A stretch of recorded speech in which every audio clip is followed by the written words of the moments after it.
के लंबे इंतजार के बाद अब वो घड़ी आ ही गई जब भारत और न्यूजीलैंड के बीच व्यापार जगत की एक बेहद अहम डील पर मुहर लग चुकी है। सोमवार को दोनों देशों ने फ्री ट्रेड एग्रीमेंट यानी एफटीए को आधिकारिक रूप से अंतिम रूप दे दिया। इस ऐतिहासिक समझौते पर पीयूष गोयल और टॉड मैकले की मौजूदगी में हस्ताक्षर हुए।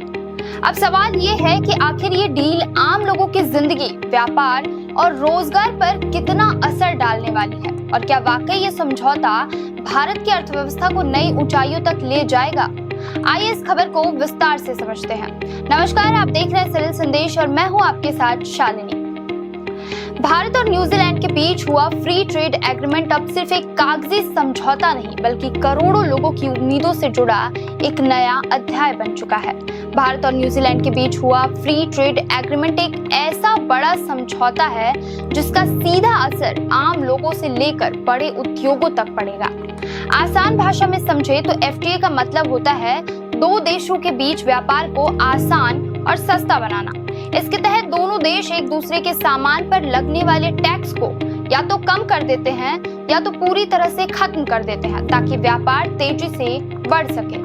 बता दें, यह कोई अचानक लिया गया फैसला नहीं है बल्कि इसकी बातचीत 2010 से ही चल रही थी। बीच में रुकावट आई लेकिन बाद में फिर से बातचीत शुरू हुई और अब जाकर यह डील पूरी हुई है। पीयूष गोयल और टॉड मैकले की मौजूदगी में इसे साइन किया गया, जो इस बात का संकेत है कि दोनों देश इसे बहुत अहम मानते हैं। अब बात करें इस डील के फायदे की, तो सबसे बड़ा फायदा निवेश और रोजगार में देखने को मिलेगा। न्यूजीलैंड अगले 15 सालों में भारत में करीब 20 अरब डॉलर का निवेश करेगा, खासकर मैन्युफैक्चरिंग, इंफ्रास्ट्रक्चर और एग्री टेक सेक्टर में। इसका मतलब है कि नए कारखाने, नई टेक्नोलॉजी और ज्यादा नौकरियां पैदा होंगी, यानी युवाओं के लिए रोजगार के मौके बढ़ेंगे। व्यापार के स्तर पर भी बड़ा बदलाव देखने को मिलेगा। अभी दोनों देशों के बीच करीब 2.4 अरब डॉलर का व्यापार होता है, जिसे अगले 5 साल में बढ़ाकर 5 अरब डॉलर तक ले जाने का लक्ष्य है। जब व्यापार बढ़ता है तो सामान सस्ता होता है और बाजार में विकल्प भी बढ़ते हैं। इसका फायदा सीधे आम लोगों को मिलता है।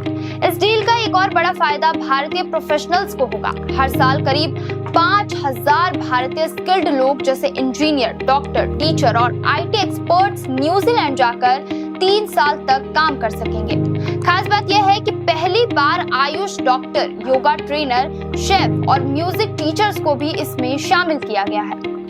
इससे भारत के सर्विस सेक्टर को अंतर्राष्ट्रीय स्तर पर पहचान मिलेगी। कृषि और व्यापार के लिहाज से भी यह समझौता संतुलित रखा गया है। न्यूजीलैंड को भारत में सेब, कीवी और मनुक्का हनी जैसे प्रोडक्ट बेचने में रियायत मिलेगी, लेकिन कुछ शर्तों के साथ, ताकि भारतीय किसानों को नुकसान न हो।